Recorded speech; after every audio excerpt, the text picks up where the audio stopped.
ہمیشہ اچھا الحمدللہ رب العالمین، صلاۃ والسلام علی رسولہ النبی الکریم وعلی آلہ واصحابہ اجمعین۔ الحمدللہ الحمدللہ الذی ہدانا لہذا وما كنا لنهتدی لولا ان ہدانا اللہ۔ رب اشرح لی صدری ویسر لی امری واحلل عقدۃ من لسانی یفقہوا قولی۔ آج ہم نے آیت نمبر 151 شروع کرنی ہے۔ اچھا، اب اوپر آپ نے دیکھا کہ کچھ حرام و حلال کے احکامات تھے جو اللہ تعالیٰ نے ہمیں آیت نمبر 150 تک دیے ہیں، اور کافروں سے کہا کہ یہ جتنی تم کر رہے ہو نا بدعات، اللہ کے نام پہ گھڑ کے پیش کر رہے ہو، کوئی ثبوت لے آؤ۔ لیکن قرآن دلیل مانگتا ہے کہ کیا ثبوت لے آؤ کہ کسی نبی نے یہ بات کہی ہو۔ قرآن کی جو کتابیں ہیں آسمانی، تورات، انجیل، زبور، قرآن، کسی ایک میں دکھا دو کہ یہ جو باتیں تم کر رہے ہو ان کا حکم موجود ہو یا کسی نے نبی نے بتایا ہو۔ لہٰذا دین میں وہی چیز مسلمہ ہے، یاد رکھیے۔ اب کیونکہ آخری شریعت مکمل ہو گئی ہے اور آخری شریعت ہے قرآن و سنت، تو قرآن و سنت سے اگر کوئی چیز ثابت ہے تو ضرور کریں۔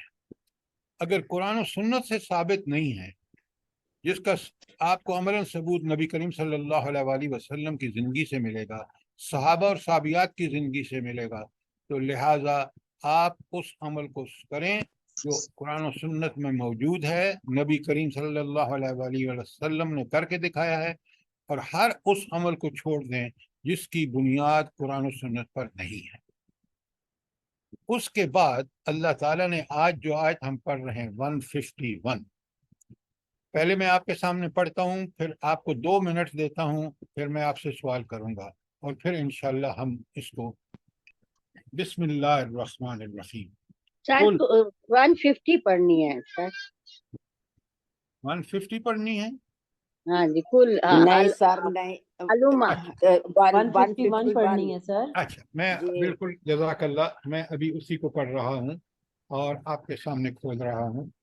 تو آیت نمبر 150، جزاک اللہ۔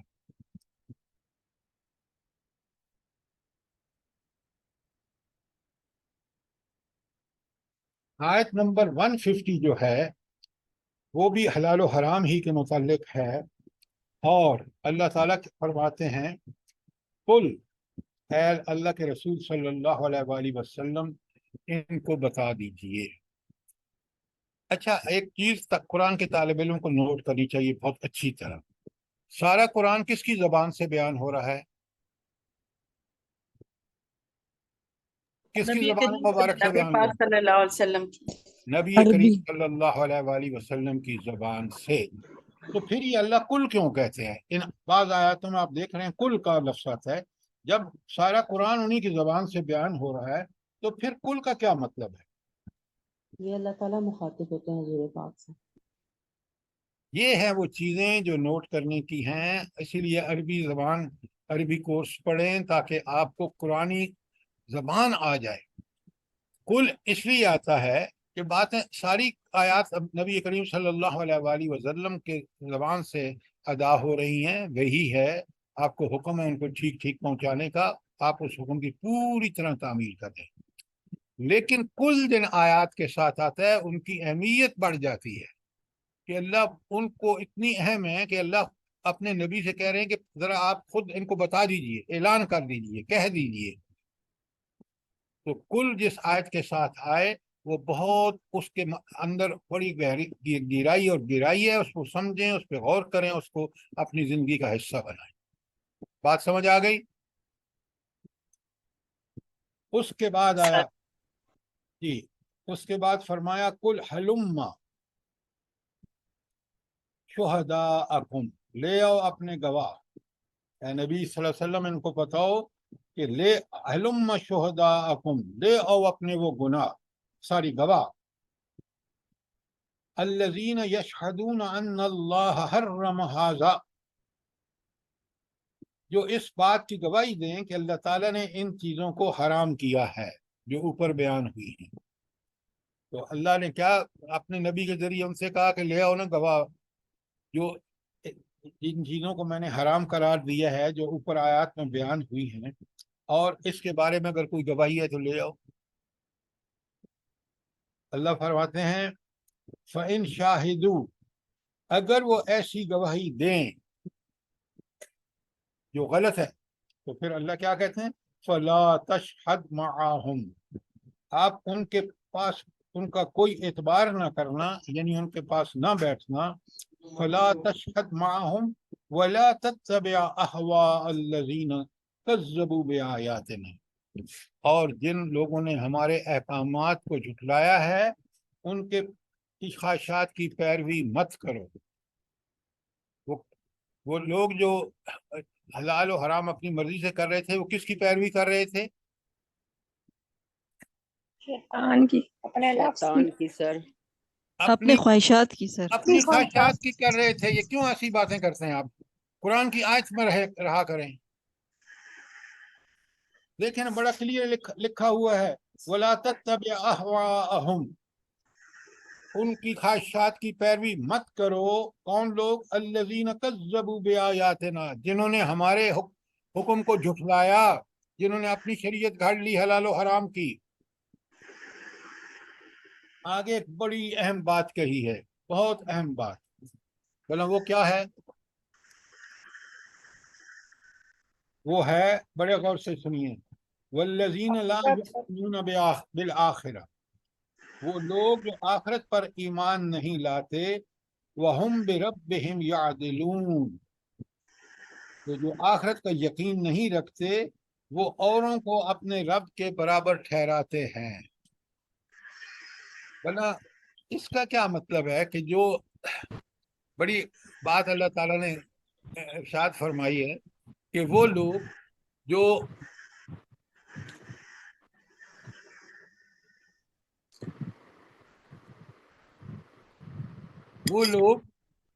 جو اللہ تعالیٰ جو آخرت پر یقین نہیں رکھتے وہ کیا کرتے ہیں؟ وہ شرک کرتے ہیں، اللہ تعالیٰ کے برابر دوسروں کو ٹھہراتے ہیں۔ تو شرک اور آخرت پر ایمان کا یہ تعلق کیسے ہم کھولیں گے؟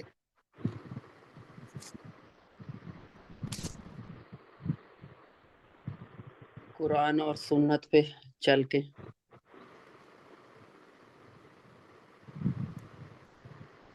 یہ بات ہے عقیدے کی، اور عقیدے کا مطلب ہوتا ہے یہ ہماری فکر سے تعلق رکھتی ہے۔ ایمان فکر ہے نا، میرا پکا فکر ہے کہ میں اللہ تعالیٰ کے بارے میں جو میری سچی پکی فکر ہے وہ توحید ہے۔ رسول اللہ صلی اللہ علیہ وسلم کے بارے میں پکی سچی فکر وہ میرا ایمان ہے، جو میرا رسول اللہ صلی اللہ علیہ وسلم رسالت پر ایمان ہے۔ اور آخرت کا یقین جو ہے وہ میرا علم ہے جو میں آخرت کے بارے میں رکھتا ہوں۔ تو یہاں ایک بات یہ عقیدے میں جس کے شک ہے کہ آخرت پتہ نہیں ہوگی یا نہیں ہوگی، وہ زندگی کیسے گزارے گا بھلا؟ وہ شرک کرے گا، خواہشات کے مطابق زندگی گزارے گا۔ وہ شرک کرے گا۔ کیوں؟ اس کو پتہ ہے، اس کا عقیدہ ہے کہ آخرت باخرت کوئی نہیں ہے، لا یؤمنون بالآخرہ۔ اب وہ دنیا میں جو کام کرے گا وہ اللہ کے حکم کے خلاف کرے گا، اور یہی شرک ہے۔ بات کو کلیئرلی سمجھیں،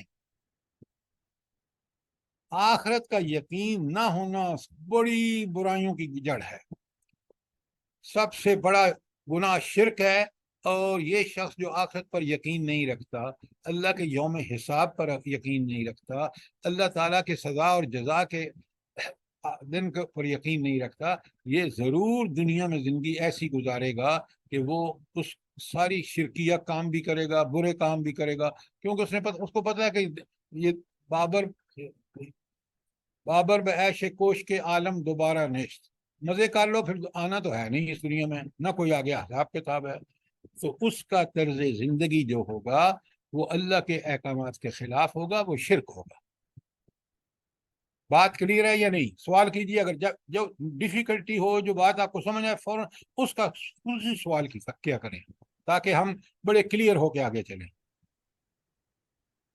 جزاک اللہ سر، بات کلیئر ہو گئی ہے۔ اچھا، اب یہ تھی ہماری آیت 150 کہ چاہے وہ بدعتیں ہوں حلال و حرام کے حوالے سے، دوسری بدعتوں کا بھی یہی حال ہے، اور ان بدعتوں پہ ہم اگر کوئی گواہ بھی لے ہیں اور ان کی گواہی قرآن و سنت کے مطابق نہ ہو تو وہ ناقابل قبول ہے۔ اور ایسی محفلیں جہاں پہ اللہ کے دین کے بارے میں غلط باتیں کی جا رہی ہوں ان کے اندر وہاں بیٹھنا بھی نہیں چاہیے۔ کیوں کہ وہ لوگ اللہ اور رسول کی بات کو نہیں کر رہے، وہ اپنے خواہشات نفس کے پیچھے چل رہے ہیں۔ اور نفس جب بگڑ جاتا ہے، نفس جب اللہ پر یقین نہیں رکھتا، نفس جب رسالت اور آخرت پر یقین نہیں رکھتا، تو یہ نفس جو ہے یہ نفس امارہ بن جاتا ہے جو برائی ہی کا حکم دیتا ہے۔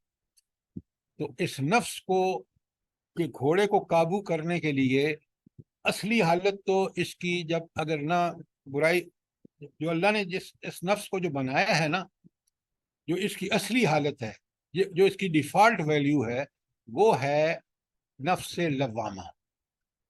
کیا مطلب؟ جب یہ نفس اللہ کا بنایا ہوا، ہم نے اس کو خراب نہیں کیا نا، جب برائی کرتے ہیں تو فوراً بعد میں ہوش آتا ہے، ذرا ٹھنڈا دماغ ہوتا ہے، فوراً کہتے ہیں او ہو تو نے کیا کر دیا۔ یہ وہ ضمیر ہے، یاد رکھیں۔ اصلی حالت میں جو انسان کو ٹوکتا ہے، غلطی کی ہے تو اس کو روکتا ہے، برائی کی ہے تو اس سے ٹوکتا ہے، لیکن نیکی کی ہے تو اس کو شاباش دیتا ہے۔ یہ ہے نفس کی اصلی حالت، اور وہ ہے نفس لوامہ۔ اب یہ نفس لوامہ جو اللہ نے بنایا ہے، جس طرح میں نے ابھی آپ کے سامنے بتایا ہے، اگر انسان اس کو بگاڑ دے، بگڑنے کا کیا مطلب ہے؟ برائیاں کرے اور نیکی اور برائی کی وہ تمیز جو اللہ نے اس کے اندر رکھی ہے اس کو بھی مٹا دے اور برائیوں میں لذت لینا شروع کر دے۔ اب نفس کی چاہتوں کے پیچھے چلا، شیطان نے خوبصورت کر کے دکھایا، اب وہ جو ہے وہ شخص کا نفس جو ہے وہ نفس لوامہ سے تبدیل ہو کر نفس امارہ بن گیا ہے۔ نفس امارہ وہ نفس ہوتا ہے جو برائی کر کے راضی ہوتا ہے، جو برائی ہی کی ترغیب دیتا ہے۔ تو یہ ہے نفس لوامہ۔ بات سمجھ آ گئی آپ کو کہ نفس لوامہ کیا ہے اور نفس امارہ کیا ہے؟ ڈیفالٹ ویلیو اللہ تعالیٰ نے جس جی سر، جی بات کریں۔ سر جزاک اللہ، سمجھ آ گئی الحمدللہ۔ اچھا، اب یہ نفس جو ہے، اگر آپ اس کو، جو اس کے اندر اللہ نے نیکی کی پہچان اور برائی کے خلاف نفرت رکھی ہے، اگر اس کو آپ قرآن و سنت کے مطابق اس کی تربیت کریں، کیا مطلب کہ آپ ہر معاملے میں چاہے فکر ہو، سوچ ہو، وہ قرآن و سنت والی ہو، عمل ہو تو قرآن و سنت والا ہو، قول ہو، بات کہنی ہو تو حق اور سچ اور بالکل جو ٹھیک بات کہنی اللہ کے حکم کے مطابق۔ یہ جب آپ پریکٹس کرتے ہیں، جب ان چیزوں کو اپنی زندگی کا رہنما بنا لیتے ہیں، تو آپ کا نفس لوامہ جو ہے وہ نفس مطمئنہ بن جاتا ہے۔ کیا مطلب ہے اس کا؟ نفس مطمئنہ اسی وقت مطمئن ہوتا ہے جب وہ اللہ کے حکم پر چلے۔ تو آپ نے اس کو عادی بنا دیا، اور اس نفس مطمئنہ ایک تو خود آپ مطمئن ہو گئے کہ جو میں کر رہا ہوں قرآن و سنت کے مطابق ہے، اب اس کے جو بھی نتائج اللہ کی مرضی سے آ رہے ہیں وہ میرے حق میں بہتر ہے۔ آزمائشیں آ رہی ہیں تو مجھے اللہ تعالیٰ مجھے اس راستے پہ چلا کر میرے اندر سچائی، دیانت، امانت اور میری سیرت و کردار کو سنوارنے کے لیے یہ آزمائشیں آ رہی ہیں۔ میں صبر کروں جب مصیبتیں آئیں، میں شکر کروں جب اللہ تعالیٰ کے انعامات آئیں، اور ان کو اس طرح استعمال کروں جس طرح اللہ نے بتایا ہے۔ تو آپ اس کرتے کرتے آپ کا نفس ہمارا جو تھا پہلا، وہ نفس مطمئنہ بن جائے گا، اور جب نفس مطمئنہ بن جائے گا تو اس کو نیکی کر کے ہی مزہ آئے گا، اس کو اطمینان بھی جب ہوگا جب وہ اللہ اور اس کے رسول کے حکم کے مطابق چلے گا۔ یہ وہ نفس مطمئنہ ہے جس کے بارے میں اللہ تعالیٰ فرماتے ہیں یا ایتھا النفس المطمئنہ، اے وہ نفس جو نفس مطمئنہ ہے، ارجعی الی ربک، پلٹ اپنے رب کے طرف، ارجعی الی ربک راضیۃ مرضیہ، اللہ تجھ سے راضی، تو اللہ سے راضی۔ یہ کیفیت آپ کو کب ملے گی کہ اللہ آپ سے راضی ہو اور آپ اللہ سے راضی ہوں؟ یہ کیفیت کب ملے گی؟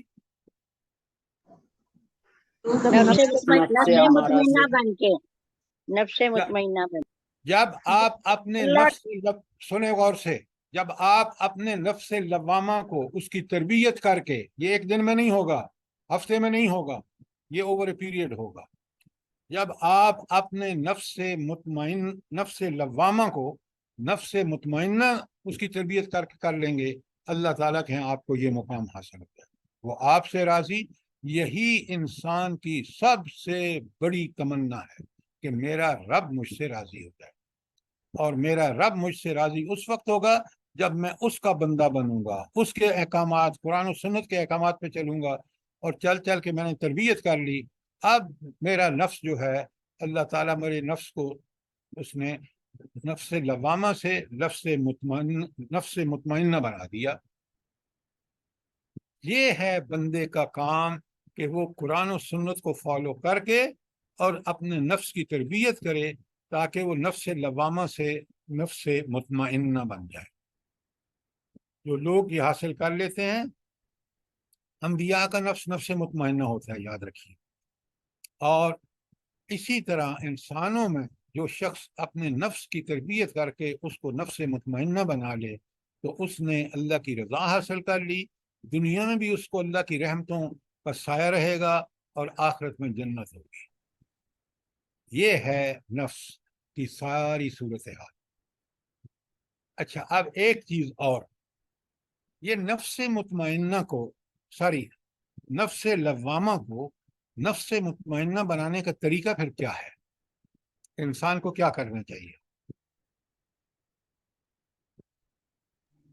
وہ اپنی زندگی کو اللہ کے حکموں کے مطابق گزارے، نبی کریم صلی اللہ علیہ وسلم کے لائے ہوئے طریقے کے اوپر۔ سنے نہیں، آپ بالکل ٹو دی پوائنٹ جواب یہ ہے کہ اپنی سوچ و فکر کو، اپنے عمل کو، اپنے قول کو قرآن و سنت کے مطابق بنا دے، تربیت اپنی اس طرح کرے کہ یہ تینوں کام، اس کی سوچ بھی قرآن و سنت والی ہو، اس کا قول بھی قرآن و سنت کے مطابق ہو، اس کا عمل بھی قرآن و سنت کے مطابق ہو۔ جب اس پہ اپنے آپ کو جما لے گا تو اس نے اپنے نفس لوامہ کو نفس مطمئنہ بنا لیا۔ بات کلیئر ہے؟ سر یہ تو ہر وقت کی ٹریننگ ہے، 24 گھنٹے کی، جیسے بالکل آپ آپ نے بتایا۔ ٹھیک کہا، یہ ہر وقت کی ٹریننگ ہے۔ اچھا دیکھیں نا، اب اگر ان چیزوں کو جوڑ لینا تو زندگی بڑی آسان ہو جاتی ہے۔ حضور نبی کریم صلی اللہ علیہ وآلہ وسلم فرماتے ہیں کہ اگر تم اپنی خواہشات کو، یہ خواہشات تو ہر وقت دل سے اٹھتی ہیں نا، جیسے آپ نے کہا کہ یہ ہر وقت کا کام ہے، تو اگر تم اپنی خواہشات کو قرآن و سنت کے مطابق بنا لو، باقی معاملے پھر آگے عمل، کیونکہ خواہشات کا نتیجہ ہوتا ہے، خواہشات کس کے تابع کر لی آپ نے؟ قرآن و سنت کے، تو آپ کے معاملات ٹھیک ہو جائیں گے انشاءاللہ۔ تو قرآن، جو بھی آپ کے اندر دل میں خواہش اٹھے نا، اس کو قرآن و سنت پہ پیش کر دو کہ ہاں بھائی، اللہ سے کتاب کیا کہتی ہے، رسول اللہ صلی اللہ علیہ وآلہ وسلم نے کیا فرمایا، ٹھیک ہے تو کر لو، غلط اس کے خلاف ہے تو چھوڑ لو۔ بڑی سمپل ہے کہنے میں، لیکن عمل کر کے جب آپ اس کو کر لیں گے، آپ اللہ کے بندے بن جائیں گے۔ اور اللہ تعالیٰ کہتا ہے کہ شیطان کا بھی میرے بندوں پر کوئی زور نہیں، ورنہ وہ گمراہ کر سکتا ہے، کیونکہ آپ نے اپنے نفس لوامہ کو نفس مطمئنہ بنا لیا ہے۔ شیطان حملے کرتا ہے، دیکھیں نا، جو نفس امارہ والا آدمی ہے، نفس امارہ والا بندہ، وہ کون ہے بھلا؟ وہ خود شیطان ہے۔ وہ جو شیاطین جن والے انس ہے، انسانوں میں شیطان وہی ہے جس کا نفس امارہ بن چکا ہے۔ بڑے غور سے سنیے، سمجھیے بات کو، سمجھ نہیں آئی تو سوال کیجیے۔ اور جب یہ بندہ اپنی تربیت کر کے قرآن و سنت کے مطابق اپنی سوچ بھی، فکر بھی، عمل بھی، قول بھی بنا لیتا ہے، یہ نفس اللہ کا بندہ بن گیا، اس کا نفس نفس مطمئنہ بن گیا، اب شیطان بھی اس پر کوئی اثر انداز نہیں ہو سکتا، اس کی چالیں کامیاب نہیں ہو سکتی۔ ہم میں سے ہر ایک کی کوشش ہونی چاہیے کہ قرآن و سنت کے ساتھ ایسا تعلق اور قرآن و سنت کو اس طرح ہر معاملے میں استعمال کر کے ہم اپنے نفس لوامہ کو نفس مطمئنہ بنا لیں، پھر کمال ہے آپ کا، پھر اللہ کے آپ بندے ہیں، پھر آپ ہر وہ کام کریں گے کیونکہ آپ نے اپنی عادت اور اپنی فطرت کو اس فطرت کے مطابق بنا لیا جس پر اللہ نے ہمیں پیدا کیا، اس کو پختہ کر لیا، نہ شیطان اثر کرے گا، نہ نفس امارہ کرے گا، کوئی بھی نہیں کرے گا۔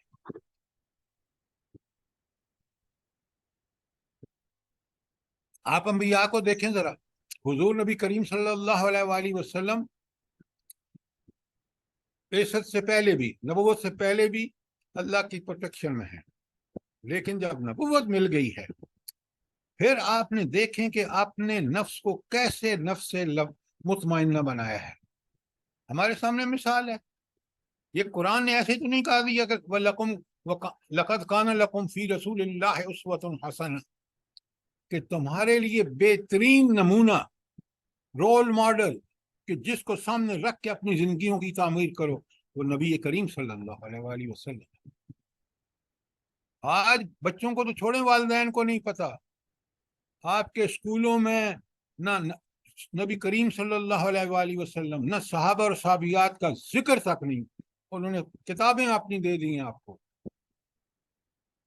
ہم ان کے ذہنی جسمانی ہر لحاظ سے غلام بن چکے ہیں۔ اس سے نکلنے کی واحد اللہ کی کتاب اور رسول اللہ صلی اللہ علیہ وآلہ وسلم کی سنت ہے۔ بات کلیئر ہو گئی ہے؟ جی سر یہ نفس لوامہ کے بارے میں نے پوچھنا تھا، آپ نے بتایا کہ یہ بائی ڈیفالٹ ہر انسان میں رکھا گیا ہے نا، تو میرا یہ سوال ہے کہ یہ یکساں لیول پہ رکھا گیا ہے؟ مطلب ہم دیکھتے ہیں دنیا میں کہ بہت سارے لوگ ہوتے ہیں وہ خیر کی طرف فوراً اٹریکٹ ہوتے ہیں، لیکن بعض لوگ ہوتے ہیں وہ نہیں ہوتے، تو اس میں ان کا اپنا قصور ہوتا ہے یا وہ مطلب ہونا تو یہ چاہیے کہ سب میں یکساں ہونا، یہ پھر اگر بائی ڈیفالٹ ہے تو؟ اللہ آپ کو بہت جزائے خیر دے، بہت اچھا سوال کیا۔ آپ اس طرح سوال کریں نا تو پھر چیزیں کلیئر ہوتی ہیں کہ بالکل پن پوائنٹ۔ اب آپ نے جو بات فرمائی ہے وہ یہ ہے کہ کیا یہ سب انسانوں کے اندر ایک ہی لیول پہ رکھا گیا ہے؟ پیدائش کے وقت یاد رکھیے ہر انسان کے اندر یہ چیز اللہ نے رکھ دی ہے بائی ڈیفالٹ، اور اسی لیے قرآن خود کہتا ہے کہ فطرت اللہ التی فطر الناس علیہا، اللہ تعالیٰ نے انسان کو فطرت اسلام پر پیدا کیا ہے، کہ پیدائش میں اس کے اندر دیکھیں نا، ایک تو ہمارے ذہنوں میں بالکل وہ چیز کہیں پڑی ہوئی ہے جو ہم نے اللہ کے سامنے اعتراف کیا اس پہ عہد الست میں۔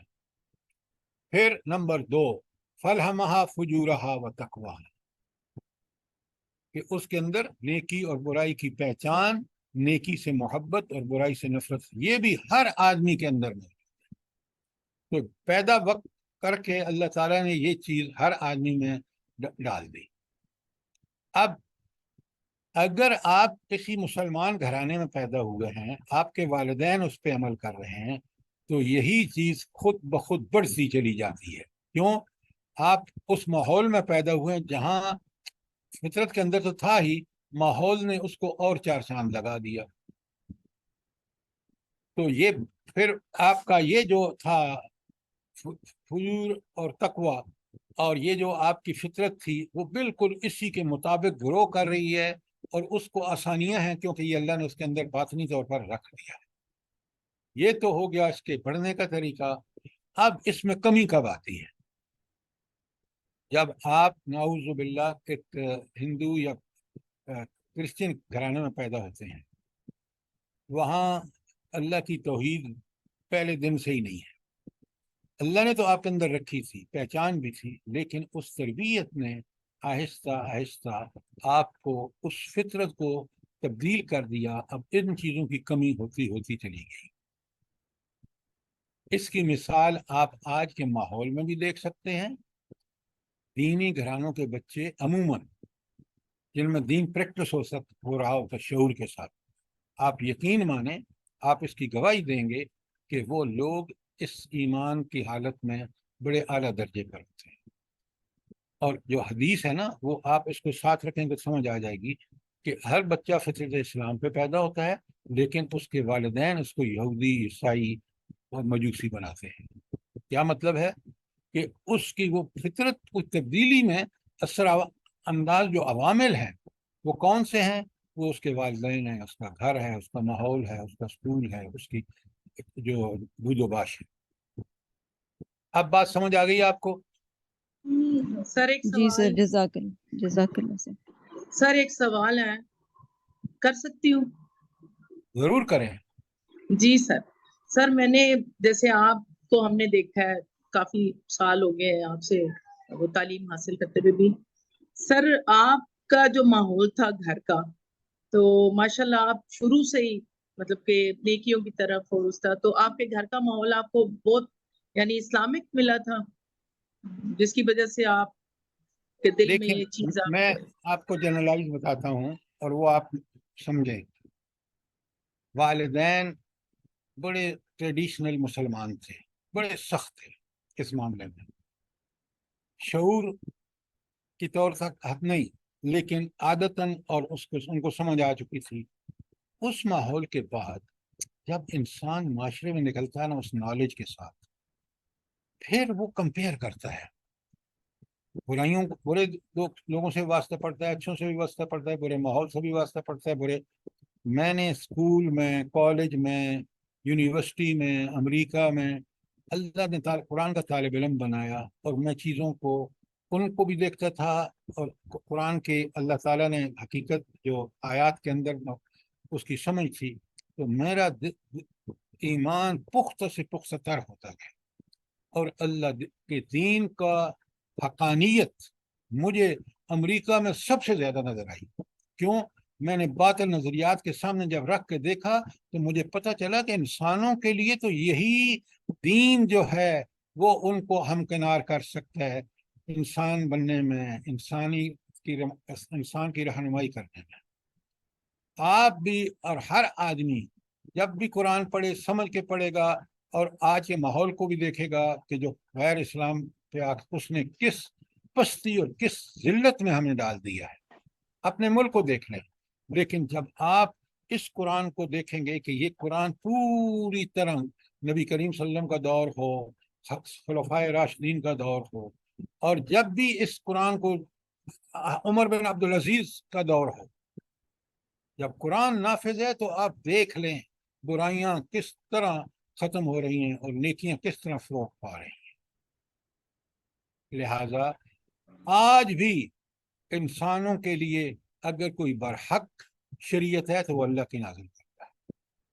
اور اللہ رب العالمین نے اس کتاب کی خود حفاظت لی. نبی کریم صلی اللہ علیہ وسلم کا ہر قول اور فعل آج تاریخ میں پوری طرح پوری حقانیت کے ساتھ بیان ہو چکا ہے. ہم ہیں وہ بدقسمت قوم جو اس سے دور ہو کر ذلتوں کا اپنے اوپر ذلتیں جمع کر رہے ہیں. بات کلیئر ہے؟ اچھا جی سر، الحمدللہ. اپنی عقل کو، اپنے فہم کو، اپنے غور و فکر کو جب قرآن کے ساتھ جوڑیں گے، پھر آپ کو دنیا کی گمراہیاں کھل کھل کے سامنے آئیں گی، اور اللہ تعالیٰ کے احکامات کی حکمتیں، ان کی انسان کے لیے جو فلاح ہے جو اس میں رکھی ہے، وہ بالکل اثر من شمس ہو جاتی ہے. ہم مسئلہ کیا ہے پہلے سمجھیں. ہم جدید تعلیم نے ہمیں کسی حد تک باغی بھی بنا دیا ہے. کیوں؟ کہ ہم نے انوئنگلی اس کو بہت اچھا سمجھتے ہیں، وہ ڈگریاں بھی لے رہے ہیں، وہ تہذیب بھی کسی نہ کسی انداز میں ہمارے پر اثر انداز ہو رہی ہے، تو ہم تو حقانیت سے دور ہو رہے ہیں. بالکل یہ حال دیکھ لیں آپ کے پوری جو لا میکرز ہیں، جو ججز ہیں، جو آپ کے بڑے بڑے وہ ہیں قانون دان کو چھوڑیے، اور جو دیگر جتنے بھی حکمران ہیں، آپ کو پتہ ہے یہ ساری کابینہ اور وہ پرائم منسٹر جو ہیں وہ بالکل برکاب ہیں اڑنے کے لیے. کیوں؟ انہوں کو پتہ ہے ان کے اندر ضمیر جو ہے نا وہ بار بار لعنت کرتا ہے ان پہ کہ جلدی سے نکلو یہاں سے، کہیں کل تم بھی جیل میں نہ ہو. لہذا نیکی کریں، نیک بنیں، اللہ تعالیٰ کی پروٹیکشن آپ کو حاصل ہوگی، آپ دنیا میں بھی اور آخرت میں بھی اطمینان سے رہیں گے. یہ قرآن ہی کتاب ہے جس پہ چل کر، جس کو پڑھ کر، جس کو سمجھ کر، جس کو ہم اپنی زندگی کا رہنما بنائیں. یہ سب چیزیں ہر بندے کو حاصل ہیں، یہ اس اللہ کا خاص کرم ہے ہر بندے پر. اچھا سر، کسی کو اگر ایسا ماحول نہیں ملتا، مطلب نہ گھر بار ایسے ہیں کہ انسان آنکھ کھولے تو اس میں کوئی اللہ اور اللہ کے رسول کی باتیں، یا تو وہ پھر کیسے اس طرف مطلب مائل ہو کہ اگر اس کے دل میں مطلب اندر سلیم فطرت ہے تو وہ اس کو پھر کیسے لے؟ آپ کو بڑا آسان ہے، اس کو اللہ نے دونوں راستے سجھا دیے ہیں، وَهَدَيْنَاهُ النَّجْدَيْنِ. اور پھر اللہ کہتے ہیں اما شاکرن و اما کفورا. اگر اس کے دل میں تڑپ ہے، قرآن ہر زبان میں ترجمہ ہو چکا ہے، نبی کریم صلی اللہ علیہ وسلم کی سیرت ہر زبان میں اویلیبل ہے. اگر وہ حق کا متلاشی ہے کوئی مسئلہ نہیں ہے اس کے لیے، قطعاً نہیں ہے.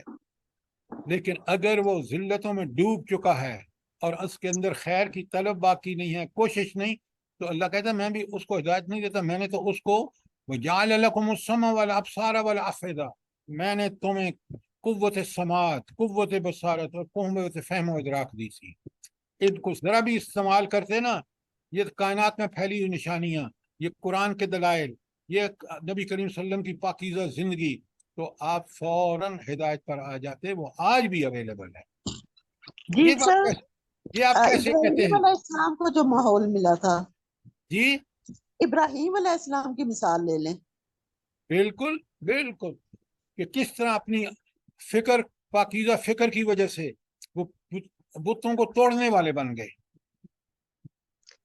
آج تو کا سر انسان، سنیں میری بات بڑے غور سے، آج کا انسان ڈگریاں لینے کے لیے تو آپ بچہ پیدا ہوتا نہیں ہے تو آپ کو فکر ہوتی ہے کہ یار کس انگلش میڈیم میں داخل کراؤں، کہاں پڑھاؤں، اس کا فیوچر کیسے ہو. اسی وقت آپ کو لگ جاتی ہے فکر. ہدایت کے بارے میں کیوں نہیں فکر لگتی ہمیں؟ کیوں؟ اگر ہدایت والی زندگی ہو تو باقی، ہدایت پر ہم قائم ہوں گے تو باقی سارے معاملات ٹھیک ہو جائیں گے. ہدایت کو چھوڑیں گے تو سارے معاملات جو ہیں وہ کنفیوژن کا شکار. آپ دیکھ لیں، تاریخ دیکھ لیں، آج کا ماحول دیکھ لیں، ان اداروں کو دیکھ لیں، یونائٹڈ نیشن کو دیکھ لیں، IMF کو دیکھیں، ورلڈ بینک کو دیکھیں، ایشین ڈیولپمنٹ بینک، ساری ایجنسیز کو دیکھ لیں، کتنا دنیا کا ستیہ ناش کیا ہے انہوں نے. میرا خیال اب بات کلیئر ہے، کوئی سوال نہیں ہے تو ہم آگے چلتے ہیں. جی جزاک اللہ خیر سر. اب جو، السلام علیکم. جی وعلیکم السلام. ہاں جی، تو کہ ہمارے لیے نا دادا دادی ہیں، یہ ماں باپ ہیں، اب یہ نئی نسل تو نئی نسل کو آپ نے کیوں انگلش میڈیم اسکولوں میں داخل کرایا ہے؟ کیا کر آپ نے خود ظلم کیا. کو ایجوکیشن میں کیوں بھیجا ہے آپ نے؟ آپ قصوروار ہیں. اب کیسے ان کو لے کے آئیں اس راستے پہ؟ چلیں آگے چلتے ہیں. یہ نہیں ہو سکتا، بات اچھی طرح سمجھیں، کہ ہمیں مسلمان بھی ہوں اور ہمیں غیر اسلامی تمدن تہذیب وہ ہمیں اچھی لگے، اور اسلام کی تہذیب، اسلام کے احوال، اسلام کے قوانین، اسلام کا ماحول ہم اس کو کہتے نہیں. یہ تو دیکھیں نا ذرا، ہم نے BA کر لیا ہے، ہم نے MA کر لیا ہے، ہم نے MSc PhD کر لی ہے، تو ہم تو ذرا جدید تعلیم کو بھی ساتھ لے کے چلنا چاہتے ہیں. آپ اللہ کے تابع ہو کر اس دین، یہی تعلیم آپ کو بڑی اور سونے پہ سہاگا ہو جائے گی. جب اللہ کے دین کو پرکھیں گے نا، ہم پرکھتے اس لیے نہیں کہ ہم عمل نہیں کرنا چاہتے، چلیں اس پہ کافی بحث ہو گئی ہے، مجھے امید ہے کہ آپ کلیئر ہیں. اگر کوئی اسپیسیفک سوال ہے تو ضرور کریں. اب جی چلتے آگے. آیت نمبر 151.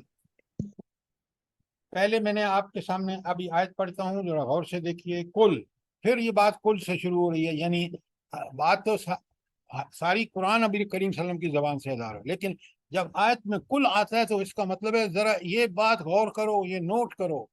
کل، ان سے کہو تعالو، آؤ میرے پاس. یہ کل اور تعالو اس کی اہمیت کے پیش نظر یہاں رکھے گئے ہیں کہ جو بات آگے آ رہی ہے وہ انتہائی اہم ہے. آپ خود دیکھیں گے.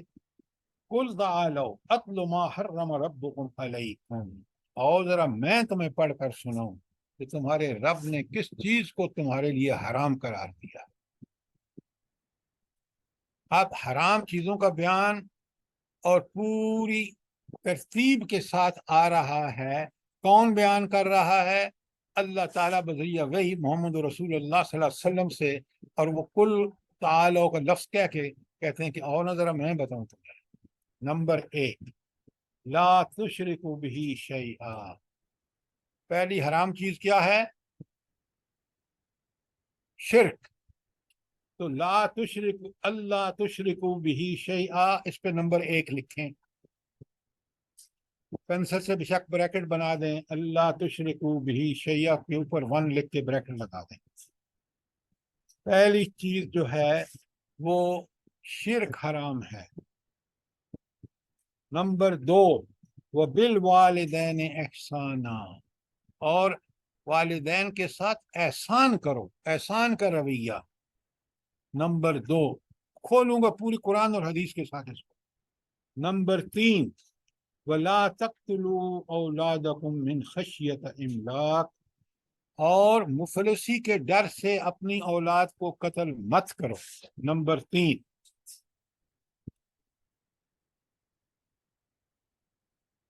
سر یہ آیت تھوڑی سی اولادکم من املاک لکھا ہوا ہے یہاں. جی، ولا یہ تقتلوا آیت ولا تقتلوا اولادکم من املاک. من املاک، جی بالکل ٹھیک ہے. مفلسی کے اعتبار سے، مفلسی کے ڈر سے اپنی اولادوں کو قتل مت کرو. یہ جو آپ کا برتھ کنٹرول اور یہ آج سب سے بڑا فساد انسانیت کا قتل، بچوں کو پیٹ میں اور جب پیدا ہوں تو، یہ نمبر 3 یہ حرام ہے. اس لیے حرام ہے کہ اللہ ریزن بتا رہے ہیں، نحن نرزقکم، تمہیں رزق کون دیتا ہے؟ وہ اللہ جو تمہیں رزق دیتا ہے وہی تمہاری اولاد کو بھی دے گا. مسئلہ ایمان کا ہے. تو یہ اصول اللہ تعالیٰ نے بیان کیا ہے یہاں کہ نحن نرزقکم، ہم تمہیں بھی رزق دیتے ہیں، وَإِيَّاهُمْ، اور ان کو بھی رزق ہم ہی دیتے ہیں. اچھا آگے ہے وَلَا تَقْرَبُوا الْفَوَاحِشَ مَا ظَهَرَ مِنْهَا وَمَا بَطَنَ، فواحش کے قریب بھی نہ جاؤ، چاہے وہ ظاہر ہو یا باطن میں. نمبر 4، اچھا یہ ظاہر جو ہے فحاشی وہ کیا ہے؟ یہ جو آپ خواتین بار لباس آدھا پہن کے نکل رہی ہیں، یہ جو مرد حضرات ایک نیچے تھوڑا سا وہ پہنا ہوا ہے جانگیا اور اوپر بازو بنیان پہنی ہوئی ہے، یہ ساری چیزیں، اس کے علاوہ جو فوش گانے ہیں، جو فوش فلمیں ہیں، جو فوش اس پہ پروگرام آپ کے موجود ہیں. آج تو یہ اتنی برائی عام ہو گئی ہے شیطانیت کہ آپ کا لیپ ٹاپ ہو، آپ کا موبائل ہو، وغیرہ وغیرہ، سب ظاہر میں آپ دیکھتے ہیں. جب یہ انسان ظاہر اس وجہ سے کرتا ہے کہ اس کا باطن بگڑ چکا ہے، اس کے دل میں بے حیائی گھر کر گئی ہے، فحاشی، عریانی، اور یہ اس کے باطن میں وہ سوچتا ہے تو انہی چیزوں کے بارے میں وہ غور و فکر کرتا ہے، تو وہ اللہ، قرآن اور حدیث اور اپنی اصلاح کے لیے نہیں، بلکہ وہ اپنے نفس کو نفس لوامہ سے، نفس امارہ بنانے کی طرف اس کا اندر سے مسئلہ ہے. سر یہاں میرا ایک سوال ہے کہ اب جو شادیاں ہم بچوں کی کرتے ہیں اور بچے کہتے ہیں جی نہیں ابھی تو ہم نے بچے نہیں پیدا کرنے، ابھی تو ہم نے کچھ مضبوط ہونا ہے، تو یہ بھی اس چیز میں شامل ہو جاتا ہے؟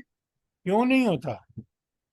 جب اللہ نے ایک کام ایک خاص مقصد کے لیے شادی کا حکم دیا ہے اور آپ اپنی عقل سے آپ کے بچے اس لیے یہ کہہ رہے ہیں کہ آپ نے ان میں وہ ایمان پیدا نہیں کیا جس ایمان کی بنیاد پر وہ ہر عمل اللہ کی رضا اور اللہ کے حکم اور نبی کریم صلی اللہ علیہ وسلم کے طریقے کے مطابق کرے. آپ نے ان کی دنیاوی تعلیم پر بڑا زور لگایا ہے، وہ لادین بن گئے ہیں. آپ نے ان کو قرآن و سنت کی تعلیمات، ان پر عمل اور اس کے نتائج اور اس کے ثمرات کے بارے میں وہ لوگ بالکل اگر بے خبر نہیں ہے تو باخبر بھی نہیں ہے.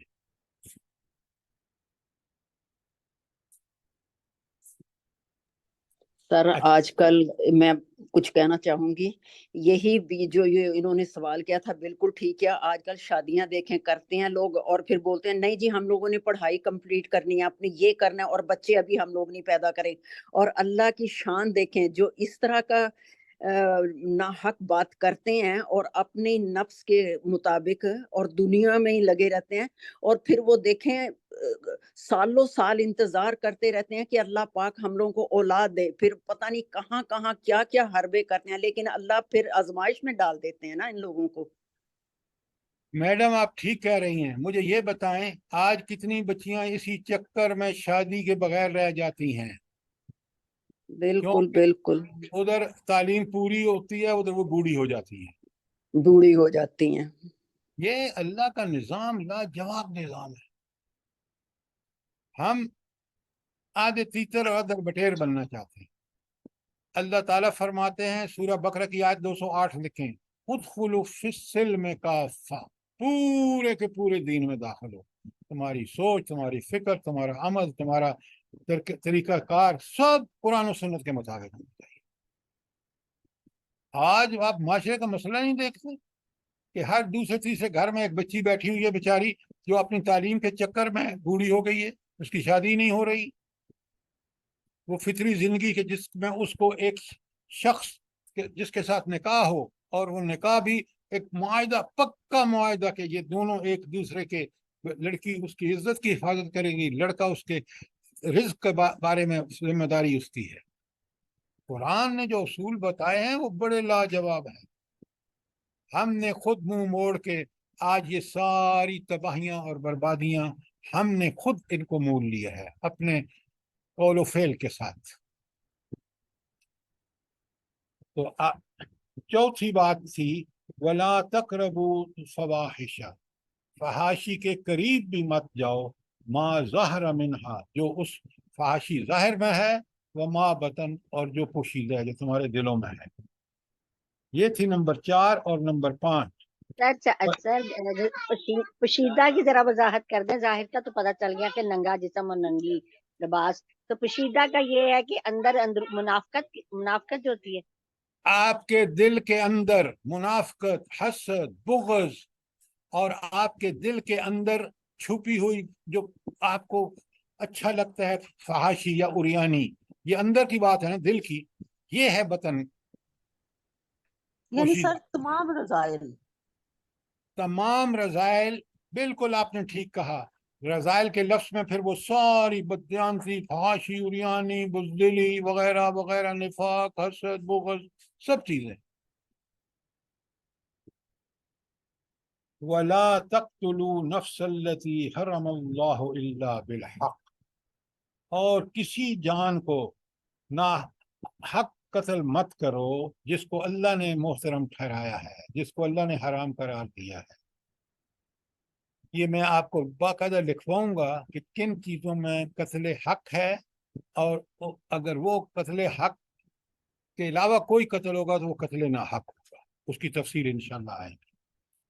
ذالکم وصاکم، اس بات کی تمہیں تاکید کی جاتی ہے. کس بات کی تاکید کی جاتی ہے؟ یہ جو اوپر ساری باتیں بیان فرمائی ہیں. ہاں، یہ جتنی ساری باتیں 5 میں نے نمبر لکھوائے ہیں آپ کو اس لیے سمجھنے کے لیے.